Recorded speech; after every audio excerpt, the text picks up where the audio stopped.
What is going on, everyone? It's Adam here from the Cruiser Company, and today I've got another product walk around video for you. So today we have a Hiace bull bar, which I didn't think I was ever going to say, but we have developed a rear bar for the Hiace. So now we have the bull bar for the Hiace. If you want to know exactly what we're looking at here, this is 4X Overland's four-wheel drive Hiace. So Andrew St. Pierre White, this is his car. So if you want to see the build of this, you can go watch it on his channel. But basically we've put our rear bar on this and we developed the bull bar for it. Now, this is a four-wheel drive Hiace, it's a bus 4x4 conversion, but it will fit all Hiaces of this era. The 4x4 conversion doesn't affect any of this sort of stuff. So as with everything that we do, this is 100% Australian made, built right here in Victoria.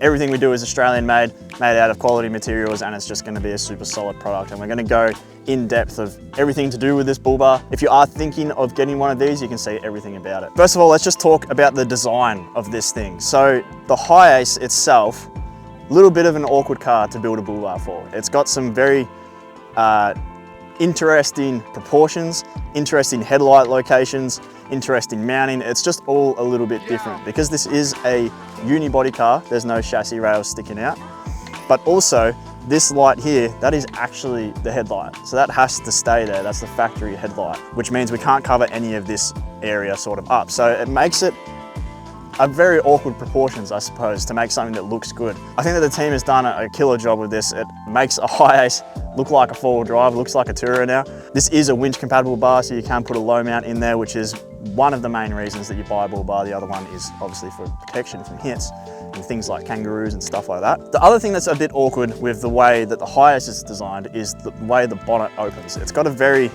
large overhang on the front, so when you open it up, it sort of opens out a little bit because it's facing down like that. It sort of comes up, which means you can't have the bar tucked right in. This is as close as we can get, and you can still open the bonnet. Then as with the rest of the design for this thing, we've got our usual design philosophy, which is maximum clearance, so maximum approach angle, as tucked in as possible, obviously tucked up as possible, which gives you that approach angle. Not that these things are serious off-roading cars, but it's still good to be able to have as much clearance as possible. It also looks a lot better than something that's super low to the ground. What's cool about this is that we're able to keep sort of the Cruiser Company style, I suppose. So we've got the full one-piece hoop all the way along, which looks absolutely awesome. It does look great on every car that we do. And then it's got our center uprights in the front. We've got a couple folds in here to make it all look fancy and suit the Hiace. Give you as much sort of room for the radiator to get air whilst actually being functional and strong. So there is a piece that is behind here that goes straight down. That goes all the way down to where it mounts. So this is all one piece up in here, and everything else is sort of attached to that. So that's sort of how it all works. So this one piece hoop is a crucial part for the strength of the bar. It being one piece is just fundamentally going to be stronger than doing joins and stuff. It leaves less room for failure. So basically now when you hit it here, this bar has to bend the whole thing for it to be able to bend. So if you do manage to bend that up, there's definitely something else wrong with your car.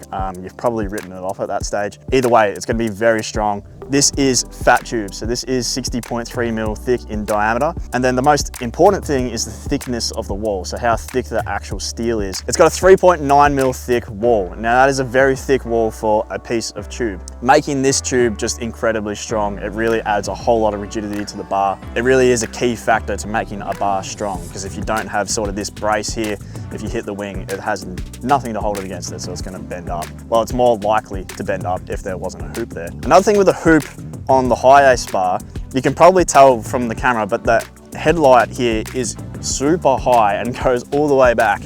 If we built this hoop to match the top and go all the way back, it's going to have crazy angry eyes, and honestly, it's gonna look terrible. We know that it looks terrible because we tried it in CAD, it doesn't work. So we've actually matched the bottom of the headlight here, and it's still high enough that your headlight still works. And as I said, this is actually the main headlight on a bus 4x4 conversion. So yeah, we opted for this angle here to follow this angle here, and I think that just ties it all together and makes it look a lot better than if we did some massive angry eyes up and down. Whilst we're here, you may be noticing this little light here. This is an indicator, that's an ADR approved indicator.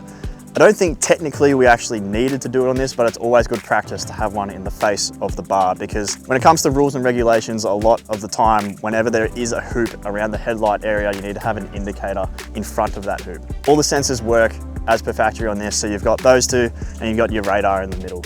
As you can see, we've got two big spotties on here, leaves heaps of room in the middle, radar works, completely factory, you don't have to touch it, don't have to do anything. And then whilst we're here, we've actually got a free spool cut out in here so you can reach your winch very easy. We've also got this one down here so you can reach in there depending on what winch you have, but basically this just provides good access from the top, good access from the front. It's very easy to work on. This bar is very easy to bolt on and off. Being a unibody, it's pretty simple. You'll need a couple people to help you, but it works very simple being a unibody design. As I said in the beginning of this video, this is a low mount winch compatible bull bar. Our bull bars, the winches bolt straight down. It's the strongest and easiest way to put a winch on a bull bar. Something that we always try our absolute best to do is keep the winch in the same spot as the mounting location, because that's the strongest spot.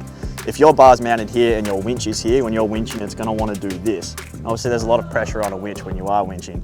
So if you're gonna be constantly doing that, it leaves room for something to go wrong. The way we do it, we place the winch directly in between where it mounts. So it's pulling exactly from where it mounts, and that is just sort of the strongest and most reliable way to have a winch in your bar. There is no actual winch in there at the moment. There is a ton of room in this thing to fit a winch. The whole Hiace platform is massive. They're extremely wide. This is the widest bar that we make. The rear bar is also just as wide, it's huge. No problems fitting the winch in there, you've got heaps of room. As you see down here, we've got a big thick plate of steel here.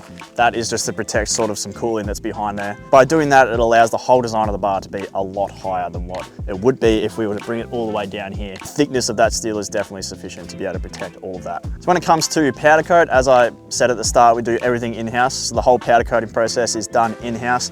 What you're looking at here is texture black. Our standard is satin black, so if you want a texture black, you need to ask. Texture black just works with this car. We put a texture black rear bar on it. I don't know, the colors just really work for texture black. Satin black is a bit more glossy, a bit shinier, both extremely durable. We worked really hard on our whole powder coating setup and just the way everything works. Powder coating, if you didn't know, it's definitely not the same as paint. Powder coat, it goes on as a physical powder and it melts onto the bar, and it's a very durable and tough coating. If you were to paint a bar, which you can do if you want to, you can color match. If you were to do 2-pack, basically stone chips, things like that, the paint sort of cracks, whereas a powder coat won't do that. But yeah, just a super durable powder coat, prevents it from rusting, stays looking good for its whole lifetime. It's a really awesome coating. I don't really know what else to say about this bar. It's interesting, us working on a Hiace. It has its own unique challenges, that's for sure. But I think the finished product here looks awesome. And considering that for all you Hiace owners out there that are getting into this scene with the 4-wheel drive conversion and the pop tops and things like that, there's not really much out there for you. So it's pretty cool to be one of the first ones to develop probably like a real bull bar for a Hiace. And on top of all that, this bar is airbag compliant, so 100% legal. You're not breaking any of your insurances or anything like that. Yeah, that'll pretty much do. If you have any questions, leave it down in the comments below. You can find this on our website. All the pricing's on there, all the details are on there. You can either order through the website if you'd like, or you can get in touch with the team and they can help you out. Yeah, that's pretty much it. Thank you all for watching, and I'll see you in the next one.